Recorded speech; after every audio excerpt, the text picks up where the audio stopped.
Quem sabe ler, escrever e fazer conta pode ter dificuldade de imaginar a vida de quem não sabe. E, infelizmente, essa é a situação de mais de 11 milhões de brasileiros e brasileiras com mais de 15 anos. Para tentar mudar esse quadro dramático, foi criado em 1996 a EJA, Educação de Jovens e Adultos. A ideia é atender aqueles que não estudaram na idade própria, jovens e adultos analfabetos e com atraso escolar. E um grande especialista nesse assunto é o Roberto Catelli, que é mestre em História e doutor em Educação pela USP. O Roberto é coordenador de Educação da ONG Ação Educativa e diretor da EJA do Colégio Santa Cruz, um dos mais tradicionais de São Paulo. E é com ele que a gente conversa hoje.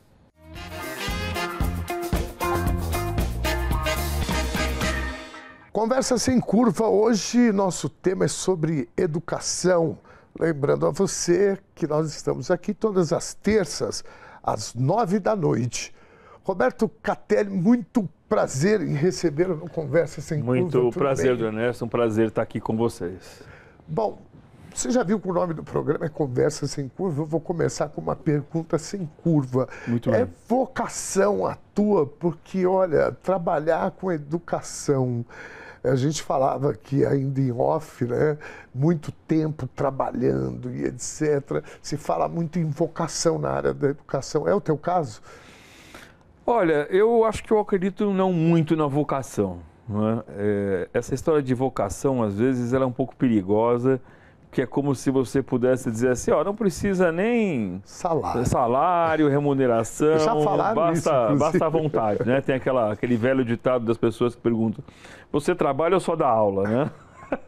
Que é uma loucura, que é uma desprofissionalização da carreira do professor, sim, né? Assim como os músicos, eu ouvi muito isso. Ah, você é músico, sim. Agora, você trabalha com o quê? Exatamente. Agora, eu diria que assim, sempre existem aqueles que têm mais ou menos vocação para alguma coisa, mas vocação significa, na verdade, o caminho que você construiu, né, para estar naquele lugar, né? Então, ser professor no Brasil hoje é difícil, existem muitos desafios, longas jornadas de trabalho, condições de trabalho nem sempre adequadas, né? Então, de fato, eu diria mais do que a questão da vocação, é preciso resiliência muitas vezes, é preciso saber lutar por isso, né? E atribuir sentido, né, para o que você está fazendo. Porque eu acho que se você... isso eu acho que é um fato da educação. Se você não tiver, de fato, se não fizer sentido para você, não seja professor, né? Porque é uma situação, é um lugar muito efervescente, né? Você está ali numa sala de aula com 30 pessoas, 40 pessoas, você tem a responsabilidade de conduzir aquele processo, e é uma responsabilidade enorme, né? Porque você está, de fato, ali influenciando a formação de um grande número de pessoas que estão ali com você todos os dias, né? Então, eu acho que exige, sim, a necessidade de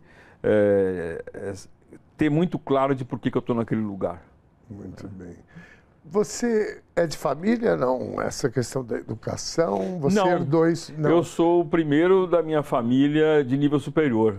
Então, não é uma coisa da família. Isso foi... Mas teve, assim, um gosto na escola. A gente aprende, às vezes, na escola. Eu gostava de escola, né? Muita gente não gosta de escola. Eu era aquela criança que gostava da escola e muito cedo me atraiu a ideia de que eu podia estar do lado de lá, né? Da sala de aula, né? E fui traçando um pouco esse espaço. Fui fazer uma faculdade que é de História, que evidentemente joga já para a carreira de professor automaticamente. Depois voltei para o ensino, né? Fui fazer doutorado na educação. Então, quer dizer, fui cada vez mais me afundando mais nesse território, né? Você sabe que eu tenho um irmão que é professor de História e agora ele aposentou. Ele deu aula na equipe muito tempo e também, eu acho que no Santa Cruz também, se não me engano, Carlos Alberto é o nome dele. E uma vez eu estava fazendo uma atividade política e a gente se falou pelo telefone, eu falei, ele me convidou para algo no final de semana, eu falei, eu não tenho como, porque eu vou está fazendo uma atividade política, ele fala, eu faço isso todo dia nas minhas aulas. Sim. É isso. Não deixa de ser, né? A ideia de que o professor ele é neutro, né? É uma ideia difícil de aceitar, o que não quer dizer que ele precise ser doutrinário, né? Ele não precisa ser panfletário. Nem partidário. Mas ele está influenciando aquelas pessoas, né? Muita gente tem na sua vida a lembrança de um professor que fez a diferença, né? Então, de alguma maneira, esse professor trouxe algo do ponto de vista, né, de influenciar essa pessoa politicamente falando também. Né? Teve algum professor, alguma professora que te incentivou a virar essa chavinha na tua vida e você falou, olha, o caminho que eu quero é a educação, você é um profissional da educação? Não? Olha, eu diria que eu tenho uma lembrança de uma professora da minha 8ª série de História, que foi onde eu decidi que eu seria um professor de História. Né? Ela tinha ali E isso é que eu digo que é bacana, né? Ela tinha um prazer em fazer aquilo, em comunicar, em discutir os assuntos. Ela trazia isso, né? Ela passava isso para as pessoas que estavam... Não para todas, né? Porque tinha muitos alunos que também não lhes tocava, né? Sim. Mas a mim, pessoalmente, como adolescente naquele momento, foi a hora que eu decidi ali, eu vou ser um professor de História. Que maravilha. Né? E um pouco numa perspectiva também progressista, de achar que a gente precisa fazer mudanças no mundo ali como jovem, e que aquilo podia ser um bom caminho, né? Então, teve uma professora, assim, que marcou essa experiência. Muito bem. O EJA, eu particularmente acho que todas as camadas de ensino são fundamentais, obviamente, mas conforme o perfil da região que a gente mora, né, que a gente está, me parece que algumas são mais. Né? O EJA, por exemplo, com essa questão de jovens e adultos, e mesmo o MOVA, eu nem sei se o MOVA ainda existe, não, existe. Mas quando eu conheci esses dois, o movimento MOVA, né, e a EJA, falei, cara, que coisa sensacional isso, porque o conhecimento ele transforma a vida da pessoa. Então, eu fico imaginando uma pessoa que não teve acesso, por uma razão ou por outra, ao conhecimento na idade, né, correspondente, o quão importante é você ter uma oportunidade de estar, né, tendo acesso ao conhecimento. Você concorda com isso? Não, sem dúvida. Eu acho que, antes de mais nada, é um direito. Não é? Acho que a Constituição de 88 deixou isso claro, portanto, por isso que em 96, com a LDB, foi criada a EJA já na esteira daquilo que dizia a Constituição de 88, né? Que é o direito de todos e todas, a qualquer tempo, acessar a educação, independente da idade. Né? Portanto, que antes se chamava supletivo, eram cursos supletivos, que era para suprir. Né? E passou a ser educação de jovens e adultos, porque você não está suprindo, você só está concedendo um direito, reconhecendo um direito. Né? Conceitualmente é importante essa definição. É uma mudança conceitual. Né? Então, a partir desse momento, né, a EJA passa a ser o ressarcimento de um direito que foi negado a esse cidadão. Porque por que uma pessoa não conclui o ensino básico? Né? A gente ainda tem uma visão muito forte na sociedade brasileira de que é por culpa do indivíduo. Né? Porque ele foi vagabundo, porque ele não quis estudar, porque ele não se esforçou. É uma meritocracia muito rasa ainda. Né? E que, portanto, é problema dele se ele não conseguir estudar, ele que vai trabalhar, que se vire. Né? Isso é um discurso ainda muito, muito presente, mas muito vazio. Né? Porque o Brasil tem hoje 68 milhões de pessoas que não concluíram a educação básica com 18 anos ou mais. Né? Isso é 40% da população dessa faixa etária. Como é que nós vamos chamar 68 milhões de brasileiros de pessoas que não se esforçaram o suficiente? Isso, né? Para além, desculpe, professor, mas para além disso, me parece que também é um prejuízo ao país muito grande do ponto de vista também da quantidade de pessoas que poderiam estar contribuindo, né, com o país de uma forma, né, mais preparada, vivendo de uma forma com mais conhecimento. Com mais qualificação, com mais autonomia, com mais capacidade de gerar renda, né, de ter melhor empregabilidade. Tem uma autora que diz que a educação é a mãe de vários direitos. Né? Porque é isso, né? Você tem educação, você tem mais renda, você tem mais acesso à saúde, você tem mais acesso à moradia. Então, ela é, de fato, a mãe de outros direitos. Né? Mais conhecimento em relação ao meio ambiente. Ao meio ambiente, né? a qualquer... Cidadania. Muito bem. Então, na verdade, a EJA é um reconhecimento desse lugar fundamental, né? Do direito que a pessoa tem a qualquer tempo da vida de retomar, de voltar a estudar. Né? Agora, eu queria só um pouco... Essa questão do conhecimento, na verdade, acho que a gente tem que também levar em conta que essas pessoas têm conhecimento, né? E têm muito conhecimento. Sim. Eu, como diretor de uma escola de EJA, me surpreendo, às vezes, quando eu sento com um estudante para conversar e ele me conta que ele é, por exemplo, um pintor, né? E então ele tem que usar muita matemática no seu cotidiano, ele tem que calcular quanta tinta ele vai comprar, a área que vai ser, e portanto fazer cálculos com trena, usando matemática, saber rótulos que indicam como fazer ou não fazer. Então, ele não é um sujeito ignorante, ele não é um sujeito incapaz, ao contrário. Só que ele tem um conhecimento que foi adquirido pela experiência. Né? E a escola, ela traz um conhecimento, né, que é um conhecimento que, vamos dizer, escolarizado, né, que segue uma diretriz, né, que tem como base um conhecimento mais acadêmico, mais formal e da ciência. Né? Então, acho que a grande questão é como fazer com que essa pessoa, primeiro, ela reconheça que ela tem conhecimentos, né? Que ela tem muita coisa a dizer. E a oferecer. Né? E que isso é muito importante porque muitas vezes a pessoa que chega adulta e não conseguiu concluir a educação ou nem iniciou, né? Ela já se acha uma pessoa incapaz, né? Se acha uma pessoa frustrada, né? E que, portanto, ele fala, esse negócio de estudar realmente não é para mim, né? Porque isso foi colocado na cabeça dele também, né? De que ele é uma pessoa que não é capaz de aprender, ele foi reprovado várias vezes, aí ele abandonou a escola, às vezes a própria família não estimula, né? Aí ele chega adulto, né? E fala, eu realmente sou burro, eu não aprendo, eu não sei nada. Isso não é um nem dois brasileiros, né? Isso são milhões de brasileiros que se colocam nesse lugar. Né? E aí ele vai voltar para uma escola, quando ele heroicamente consegue voltar para essa escola, e você tem que dizer para ele assim, olha, você conhece muita coisa, né? Conte a sua história. Né? Por isso que a gente tem até uma atividade na escola, que é uma oficina, onde os estudantes vão levar os seus conhecimentos para outros estudantes. Então, o que você acha que você faz muito bem que você pode ensinar para alguém? Que maravilha. Então é uma noite que todo mundo se mobiliza para ensinar coisas uns para os outros daquilo que já sabe. Pode ser uma receita, pode ser um trabalho de marcenaria, pode ser uma pipa, pode ser uma coisa com mecânica. Não, e uma dinâmica dessa deve elevar a autoestima. E essa é a ideia. Né? Então assim, olha só, como você sabe, as pessoas vão te assistir, te aplaudem, reconhecem. Né? Então, esse é um pouco o lugar da escola. Né? Como é que eu aproximo o conhecimento escolar desse saber construído na vida, né? Na nossa visão? Essa talvez seja a base mais importante da EJA, professor, que é essa coisa de você também resgatar, né? essa autoestima do educando. Sem dúvida. Né? Eu sempre uso o exemplo seguinte.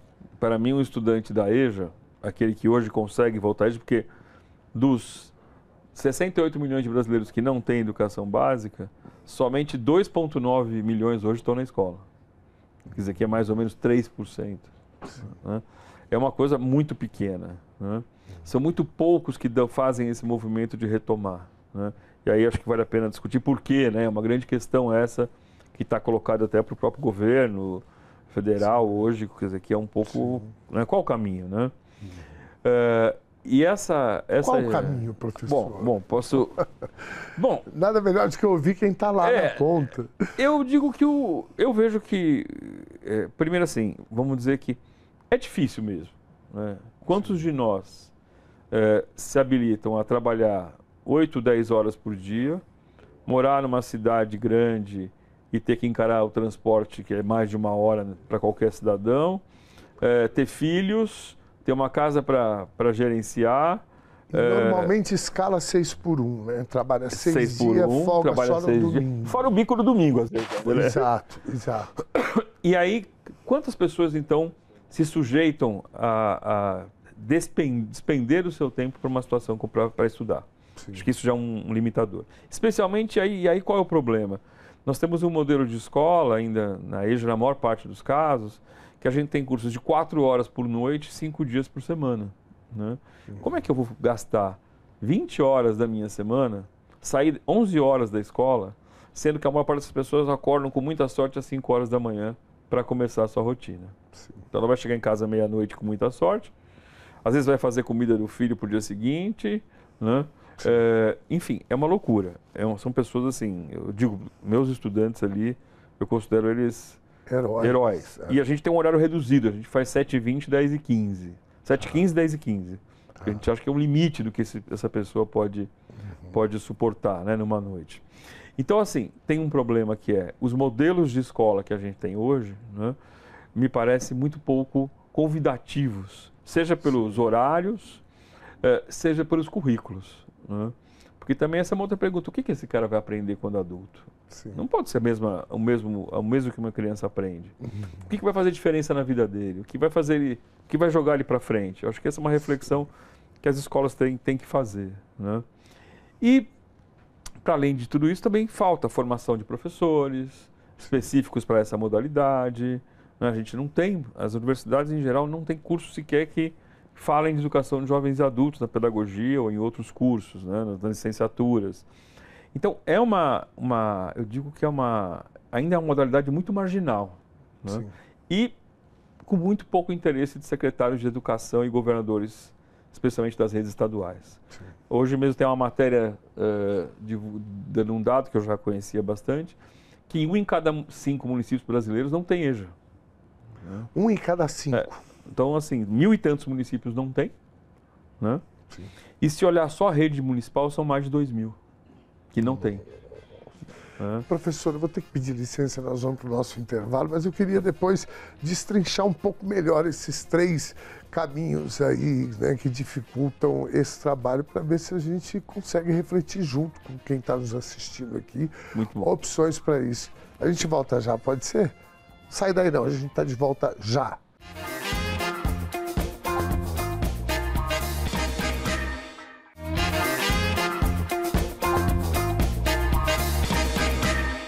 Estamos de volta com Conversa Sem Curva dessa semana. E antes de mais nada, eu quero lembrar mais uma vez para você que agora os nossos encontros são semanais. Todas as terças, a partir das 9 da noite, com reprises durante a programação ou no momento que você preferir pelo site tvtnews.com.br ou também pelo YouTube no canal @RedeTVT. Bom, hoje nosso assunto é educação, mais precisamente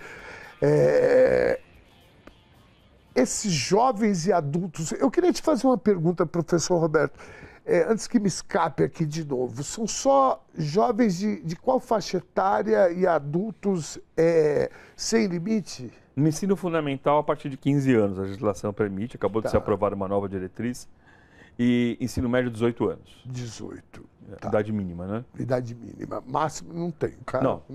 Não tem. Muito bem. No teu grupo de alunos que você dirige Meu mais velho tem 75. Ah, que maravilha. 75. São poucos, né? Acima dos 70. São alguns, mas sempre tem. Tá. Professor, eu queria dar um passinho atrás na nossa conversa. Quando você falou dessa questão que um dos maiores dificultadores é o fato do cara trabalhar muito. Né? O cara trabalha, né? Como você disse, o cara sai às vezes lá da Zona Leste para vir para o centro, ou Zona Norte, etc., perde uma boa parte do seu tempo no transporte. E aí ainda tem, principalmente as mulheres, né, a segunda, terceira jornada. E eu falei do domingo, né? E domingo, às vezes, o cara ainda corre para fazer um bico ali. Né? Então, realmente fica muito difícil. A gente tem uma discussão agora sobre não só a redução da escala, né, o fim da escala 6x1, mas também sobre a redução de jornada sem redução de salário. como falar com os alunos sobre esse tema sem ser panfletário ou partidário, digamos assim? Eu queria acrescentar mais um elemento da questão do trabalho nessa história. Tudo isso que você falou, concordo plenamente. São dificuldades muito grandes, que no fundo é uma tríade, né? Que é a relação casa, trabalho e escola. Né? E aí tem um ajuste que é sempre assim, mas onde é melhor? Ou a escola tem que ficar perto do trabalho, ou tem que ficar perto da casa. Um dos dois lugares ela tem que estar perto. Né? E aí nós temos os governos, e muito frequentemente governos estaduais, que resolvem fazer no cálculo da planilha, né? Fazer um enxugamento do número de turmas, né? Para economizar. E faz, então nós vamos fazer uma escola com 1.000 alunos no centro. Putz, mas que o centro, quem disse que o centro é bom para aquele sujeito, né? Então, esse é um tópico importante, assim, de política pública, né? De planejamento, né? E que, em geral, se faz só com a planilha, com a cabeça na planilha e não com a cabeça no atendimento ao sujeito, né? E aí depois reclama que não tem aluno, né? Claro, quem é que vai sair de um ponto, vai lá para o centro da cidade para voltar para outro ponto da periferia? Não vai, né? Então, mas aí na relação ao trabalho, eu queria acrescentar que nós estamos vivendo um outro quadro muito preocupante, que é a desregulamentação do mercado de trabalho. Então, tudo bem, existe esse trabalho que ainda é CLT, que ainda trabalha das 7 da manhã às 5 da tarde, esse ainda chega na escola num horário possível, cansado. Ele tem até uma previsão, né? Isso. Mas nós agora estamos com outro estudante muito presente na EJA, que é o trabalhador dos novos tempos sem regulamentação nenhuma, que é o cara que não tem registro em carteira, que é aquele que se quer dominar como microempreendedor e na verdade não é, né? Que é o sujeito que é o entregador, né? É o trabalho intermitente, né? Motorista de aplicativo. O cara que trabalha cada semana numa coisa diferente, ele não sabe que vai trabalhar na outra semana, né? Os horários são muito flexíveis. Então nós estamos tendo hoje eu vejo como uma das questões hoje que dificulta a matrícula na EJA também é o fato das pessoas não conseguirem mais planejar a sua vida profissional. Quantas pessoas conseguem dizer, eu todo dia saio de casa às 7 e trabalho até às 5 e vou para a escola? Muitos estudantes já não conseguem. E a gente perde muitos estudantes ao longo do ano por conta dessa lógica do mercado de trabalho, né? E, como você disse, como dialogar sobre esses temas na sala de aula, né? De fato, eu acredito que para a gente, de fato, ter um movimento de ampliação da EJA de verdade, né? Para a gente, de fato, pegar esses 68 milhões e dizer, olha aqui, isso é uma questão social que a gente não vai abrir mão nesse país e a gente vai dar conta, a gente vai ter que criar condições para esse cara, de fato, poder, talvez, reduzir a sua jornada de trabalho em algum momento e a escola. Eu acho que a gente tinha que ter uma lei Rouanet para o jovem adulto, sabe? Quer dizer, sei lá, o sujeito poder sair 2 horas mais cedo enquanto ele estiver estudando e receber um incentivo fiscal. Não sei qual é o caminho, mas a gente precisaria criar ferramentas, uma política pública que valorizasse de fato o sujeito da escola e não somente na base do sofrimento dele. Porque senão, e a escola vira mais uma tortura, né? Porque eu tenho que ser um cara tão resiliente. Esse cara merecia o prêmio Resiliência, na verdade. Eu digo para todos os meus estudantes frequentemente, vocês são figuras muito combativas, muito fortes, né? De estar aqui com todo esse contexto de vida, né? E estarem aí dispostos a chegar no final do processo, né? Porque, de fato, as condições de vida da população brasileira não convidam você. E interessante, quando eu pergunto para os estudantes, e a gente já fiz esse levantamento também no que se inscrevem, os estudantes que se inscrevem no INSEJA, né, que é o Exame Nacional de Certificação, eles têm um questionário e lá se perguntam, por que você foi fazer? Por que você quer voltar a estudar? Né? E eu pergunto isso para os estudantes. 70% deles dizem, porque eu quero conhecer mais. Eu quero ter mais dignidade, eu quero poder ir ao médico e preencher a ficha sem ter que passar vergonha, porque eu quero poder fazer compras e não ser enganado com isso, né? Isso está em primeiro lugar, né? E a questão do trabalho, ela também é importante. mas ela não é exclusiva. Não é assim que o cara só precisa se inserir no mercado de trabalho, até porque muitos já estão inseridos no mercado de trabalho, né? Existe um direito que uma dívida que essa pessoa às vezes tem com ela mesma também, que ela quer resgatar esse lugar, né? Mas eu vejo que as condições objetivas para ele conseguir fazer isso, né, são bastante difíceis. O né? sistema... O sistema não diz para ele vá. O sistema diz para ele não vá.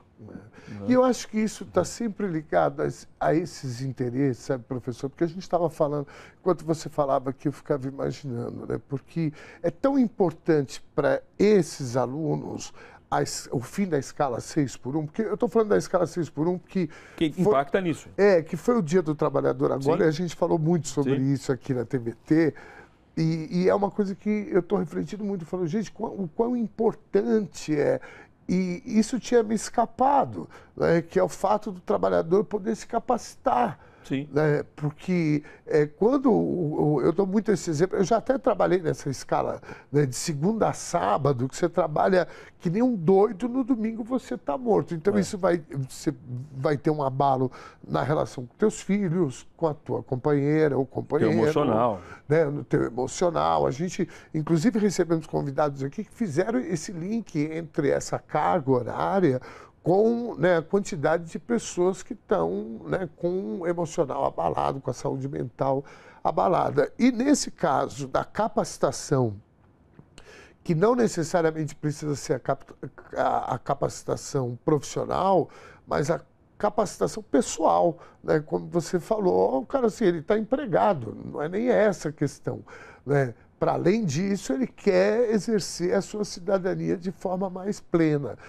Então, esse é um outro... Então, quando eu faço essa análise de que essas coisas são interligadas, né? E o papel dos educadores, né, nesse sentido, é de uma responsabilidade maior ainda do que a gente imagina, que não é só alfabetizar ou trazer um certo conhecimento. Quando você fisga o cara para falar de cidadania, você abre um leque de coisas que você tem, né, a vida toda para estudar, inclusive. Né? Não, e por isso que é curioso que se trata muito a EJA como uma modalidade, como se fosse simplificada da educação, como se fosse uma modalidade, uma coisa assim, que você faz um curso mais rápido, né? Resumido, vamos dizer assim, e inclusive sofre até preconceito de muitos professores. Se eu não quero ser professor da EJA porque eu estou naquele curso que é de pior qualidade, né? Isso é uma dificuldade também. Mas, na verdade, ao contrário, eu acho a EJA uma modalidade muito complexa, porque você está lidando com pessoas traumatizadas, né? Com condições de vida muito complexas, dentro de uma diversidade impressionante, porque todo mundo que foi marginalizado na sua vida por alguma razão foi parar na EJA. Né? Então tem as pessoas com deficiência, as pessoas as questões de gênero, né? A questão racial. Né? 2/3 dos alunos também, né? 2/3 dos alunos da EJA, por exemplo, da minha escola, são negros. Né? 2/3 são negros. Né? Pessoas que passaram por situações de exploração, de violência, enfim, toda a diversidade que você pode imaginar está lá presente na educação de jovens e adultos. E eu tenho que criar um currículo para incluir esse sujeito nessa sociedade. Né? Olha a complexidade que isso tem. Né? A gente na escola vive, em muitas escolas de dia, assim, pensando, nós precisamos planejar mais, a gente precisa discutir mais, a gente tem que pensar mais. Porque as soluções não estão prontas para essa complexidade. Porque a falta de oportunidade do ensino, em muitos casos, né, olhando esse recorte que você trouxe agora, por exemplo, das pessoas trans, essas pessoas foram obrigadas a deixar o ambiente escolar. Foram expulsas da escola. Foram expulsas da escola. Muitos dos nossos estudantes são aqueles, eu recebo muitos desses. Aliás, não recebo tantos quanto poderia. Né? Mas não é difícil receber estudantes que vão conversar com a gente, olha, eu não consegui ficar na escola, porque... Inclusive estrangeiros, né? A gente recebe alunos estrangeiros hoje, imigrantes, que às vezes saem do seu país porque vivem uma situação de opressão da família ou daquela sociedade, mudam de país e vão parar lá na escola de EJA. Né? Então é impressionante essa diversidade. O que é muito legal, o que é muito Sim. positivo, é uma riqueza muito boa, mas exige um esforço, né, de construção de um currículo para esse campo, que eu acho que é bastante complexo. É uma complexidade muito grande dar conta de tudo isso. A gente está falando do histórico dessas pessoas, né, da realidade factual agora e a falta de investimento, né? Essa é uma outra questão. A gente pode discorrer um pouquinho sobre isso. Você falou de 5, apenas um... De cada... de cada isso, 5... 5 apenas... de cada 5... Não, 1 em cada 5 não tem escolas de EJA. Ou seja, nós temos... 20% dos municípios brasileiros, são 1.000 e tantos. Não tem. Tá? E mais de 2.000 não tem nos municípios, não tem rede municipal, só tem uma rede estadual. Né? Tá. Então, assim, de fato, hoje nós vivemos uma situação de uma decadência, vamos dizer assim, né? Dos programas de EJA nas redes públicas e que já vem de 10 anos para cá. Né? Até o governo Dilma, houve um esforço de investimento, né, na educação de jovens e adultos. Depois foi só tragédia. Depois né, foi professor? uma destruição absoluta, ficou sem orçamento, sem secretaria, sem diretoria, muita tragédia. Né? E agora, desde 2023, né, a gente começa a ter uma retomada. O ano passado foi aprovado o Pacto pela Alfabetização e Educação de Jovens e Adultos, que destina recursos específicos e várias articulações para fazer a EJA se fortalecer, né? Mas ainda a gente não conseguiu enxergar resultados muito objetivos. Né? Ainda em 2024 a gente está vendo uma redução novamente de matrículas na EJA. Né? Talvez em 25 a gente, nos dados que vão surgir em 26 relativos a 25, talvez isso mude um pouco. Né? Mas ainda assim é tímido. Né? É tímido em relação ao tamanho do problema social. Sim. E, aliás, essa é uma questão super importante. Né? A EJA é o retrato da desigualdade social brasileira. Sim. Né?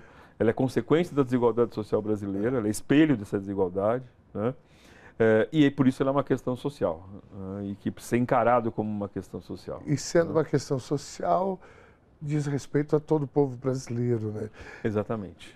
Professor, quando começa esse período de obscurantismo, de negacionismo, eu particularmente fiquei muito assustado porque eu enxergava um pouco que, como você falou, para construir ou para reconstruir, é como você manobrar um transatlântico na 25 de março.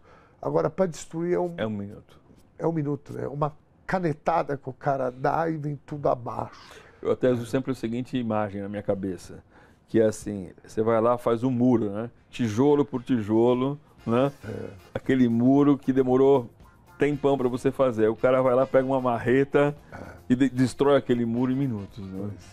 No caso do que a gente viveu, foi uma dinamite, né? Colocou embaixo e explodiu tudo. Bom, nós vamos para o nosso segundo intervalo. Você não saia daí, a gente está de volta já.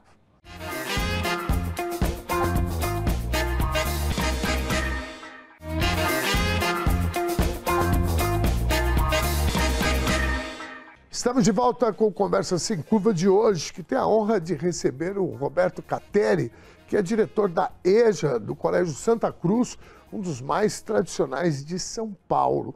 Eu queria falar um pouco sobre isso. Como é que é essa relação de uma questão tão complexa e tão importante, a gente falou aqui nos 2 primeiros blocos, que é a EJA, né? Educação de Jovens e Adultos, e o que isso representa para uma camada da sociedade e o impacto que isso tem no Brasil inteiro. Como é que é essa relação? A gente falava agora há pouco da falta de investimento, né, e da destruição nos últimos 10 anos. Roberto, e aí a gente tem o Colégio Santa Cruz, né, que, como eu disse aqui, é um dos mais tradicionais de São Paulo, e a gente tem diversas parcerias no Brasil inteiro. Como é que se dá a parceria lá no Colégio Santa Cruz? Acho que isso é uma história bem interessante. A gente completou 50 anos no ano passado. né?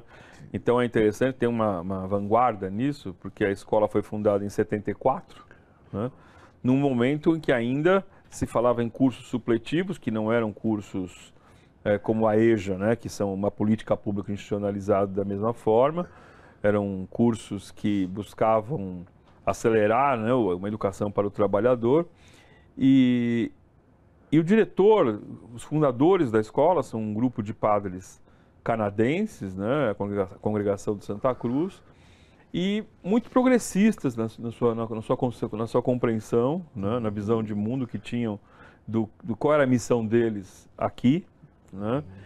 E eles criaram, no caso do Santa Cruz, uma escola que atendia uma população daquela região que era uma população de mais alta renda, né? Tem um espaço excelente até hoje, é um campus, né? Que permite desenvolver um trabalho muito bom. E eles, na verdade, tinham uma certa consciência de que eles poderiam ter uma escola para um grupo mais elitizado e propor a construção de uma consciência, né, sobre o mundo diferenciada, mas também chegou um momento que o padre Corbel, que era o diretor na época, claramente disse: nós precisamos trazer o trabalhador para essa escola. Que maravilha. Né? De uma maneira muito explícita. Sim. Né? Essa escola também precisa ser frequentada pelos trabalhadores. Muito bom. Né? Isso que ano? Já? 74. Já em 74? Em 74. Né? Já, ainda no período da ditadura militar. Difícil da ditadura militar, né? Ainda pré, né? De extensão. E aí começou a abrir um curso, né? O Sérgio Haddad, que hoje que também é um especialista na área de educação dos adultos, foi o primeiro diretor dessa escola. Na época ele foi estudante da escola, depois foi convidado para ser o primeiro diretor. E ali se começou já a abrir uma escola para 400 pessoas, 400 jovens e adultos, né?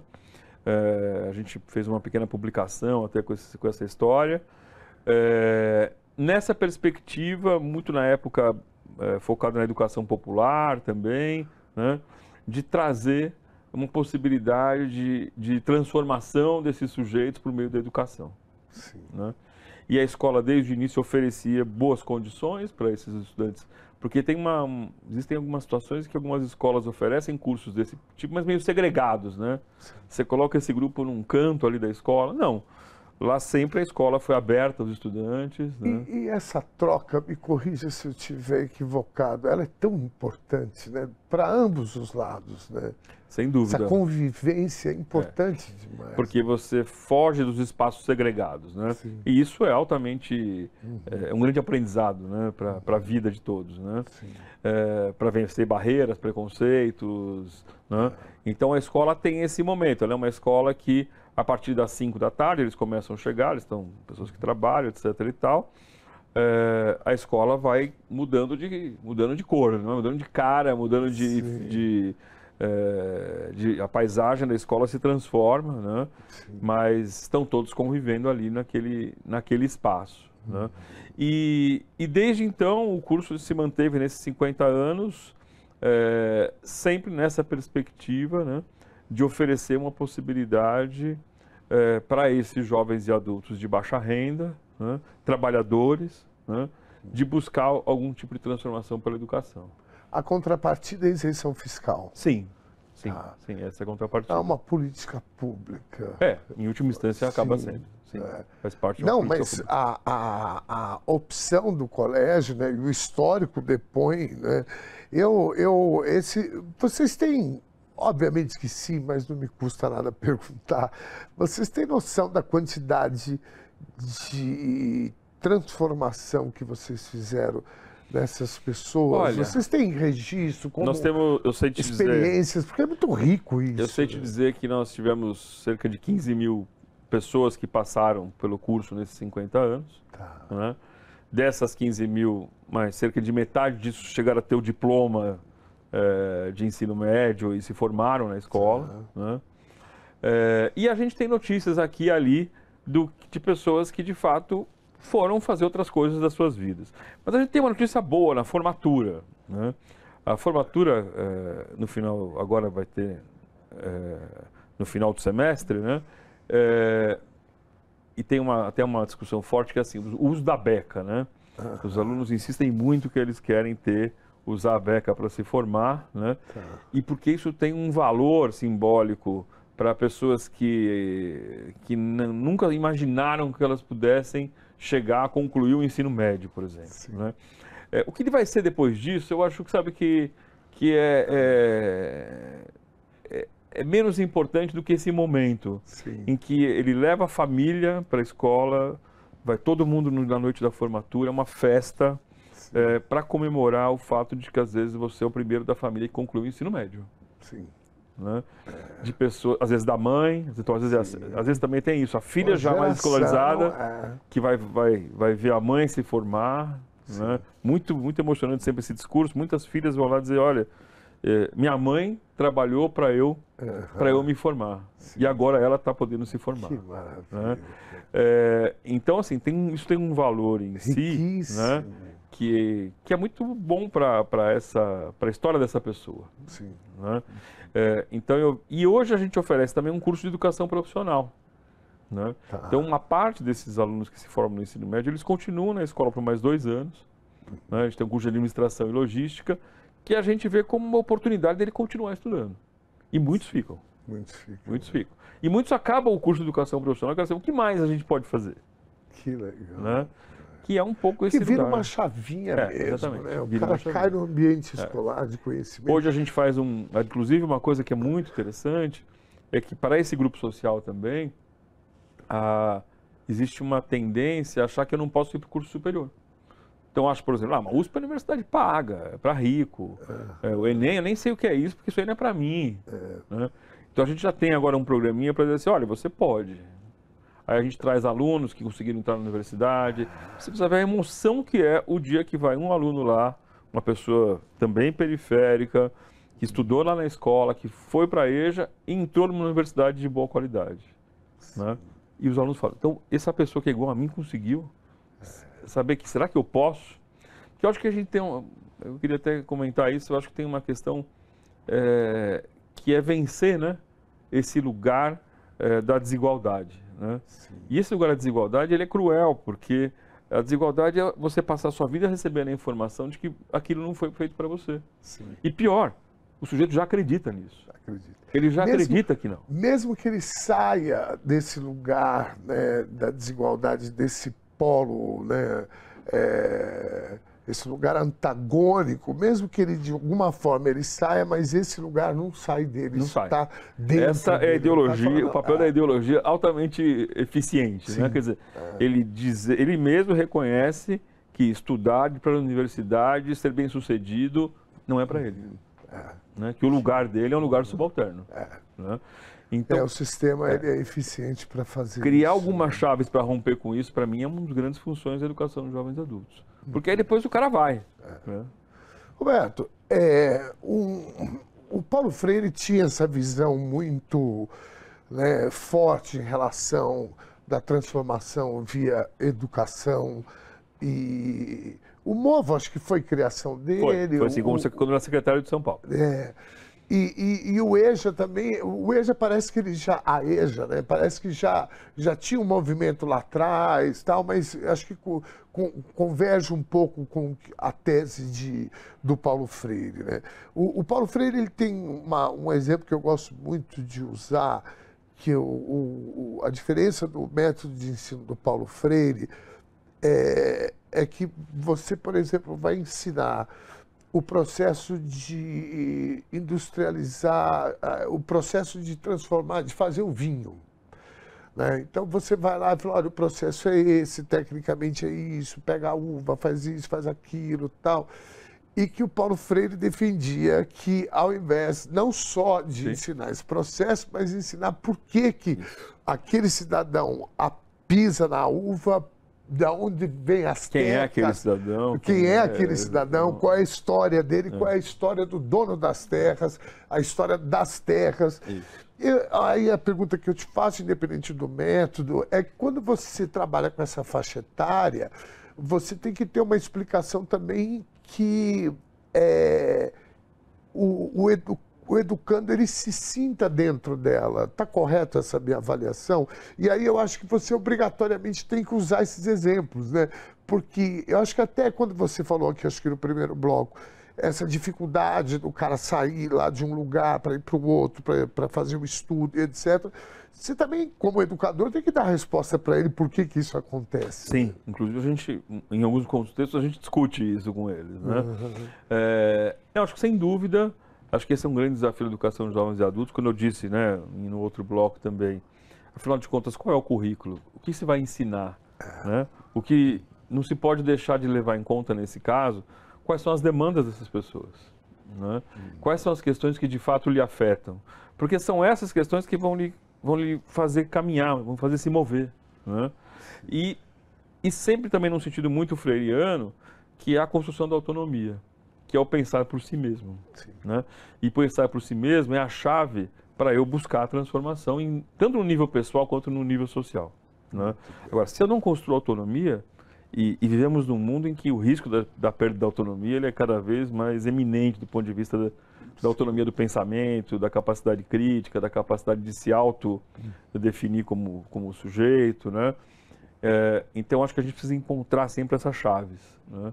Essas chaves que fazem esse sujeito se mover e que, de fato, o qualificam. Né? Só que qualificar não é somente fazer o cara aprender uma técnica que vai lhe colocar num emprego. Não basta. Né? Se qualificar é poder ter a possibilidade de aprender muitas coisas. Né? Muito bem. Roberto, eu sei que a tua função não é essa, mas o que você diria para o gestor público, ou mesmo para quem escolhe o gestor público, ou seja, o eleitor, um apelo que você faria para que se investisse mais nessa forma de educação, esse lugar aí que está a EJA, o MOVA? Bom, o apelo é, primeiro, para que a gente olhe para um problema social, né, que é o direito que foi negado a tantos brasileiros. Né? E se a gente quiser olhar de maneira muito prática também, né, pensando que a educação é mãe de muitos direitos, né, é evidente que quando a gente pensa em condições de vida, em redução da violência, em capacidade do eleitor escolher candidatos, né, tudo isso tem muita relação, né, com a possibilidade de avançar na educação. E mais do que isso, pensando muito praticamente ainda, eu sou coordenador também de um estudo que é o Indicador de Alfabetismo Funcional, que acabou de lançar um resultado. A gente sempre descobre que os alunos que têm melhor desempenho na avaliação, né, que têm melhor nível de alfabetismo, são filhos de pais mais escolarizados. E que os piores resultados são filhos de pais não escolarizados. Então, eu acho que o gestor público, no mínimo, tinha que dizer assim, você quer que os seus estudantes tenham melhor desempenho na escola? Né? Comece pela educação dos seus pais. Muito bem. Né? E esse reconhecimento como direito, eu ainda vejo que muitos gestores públicos, prefeitos, secretários de educação, não enxergam a educação do jovem adulto como direito. E, por último, ser capaz também de levantar números. Tive a oportunidade de conversar com alguns secretários de educação que simplesmente não conseguem compreender, não tinham a informação de que seu município tinha mais de 20%, 30% da população analfabeta. Ele desconhece esse número. Né? Então, eu acho que é fundamental que um gestor público compreenda também o tamanho do seu problema na educação e reconheça o jovem adulto como parte do seu problema, né? Da sua gestão. Roberto Catelli, uma honra recebê-lo aqui. Eu que agradeço a oportunidade. Curva, de verdade. Espero repetir a dose aqui. A gente, sobre educação, acho que esse assunto, essa pauta não termina nunca. A gente tem muita coisa para fazer e vamos fazer, se Deus quiser, aqui na TVT, porque a gente precisa esse apelo que você fez é muito bem fundamentado. Quando a gente fala de violência, né, que é uma pauta que está aí nos noticiários, o jornalismo sensacionalista, etc. É importante a gente trazer, né, para esse lugar da educação também. Muito obrigado, viu? Obrigado a vocês. Bom, assim encerramos o Conversa Sem Curva de hoje. Frei Beto, quando esteve aqui na TVT, aqui no Conversa Sem Curva, com a gente, lembrou a frase que dá nome a um documentário em sua homenagem, em que diz que a cabeça pensa onde os pés pisam. Talvez a gente possa fazer uma analogia entre o trabalho com a educação e essa máxima. O caminho que se percorre para proporcionar conhecimento, para oferecer a possibilidade de emancipação às pessoas, se dá pelos mesmos caminhos, pelas mesmas estradas que todos percorremos. É um exercício que supera a empatia, à medida em que o educador reconhece em sua missão, mesmo com todos os obstáculos e dificuldades, como disse Cora Coralina, a felicidade de ser aquele que transfere aquilo que sabe e aprende aquilo que ensina. Os pés do bom educador tocam descalços de qualquer soberba, de qualquer preconceito, o mesmo solo daqueles para quem transfere e reconhece em sua jornada tudo aquilo que recebe. A Fundação Sociedade de Comunicação, Cultura e Trabalho, a TVT, tem por compromisso ajudar a promover o trabalho e a missão de todos aqueles e aquelas que atuam por uma sociedade mais justa e mais igual. Nossa conversa de hoje reforça esse compromisso. Um beijo enorme e até a próxima.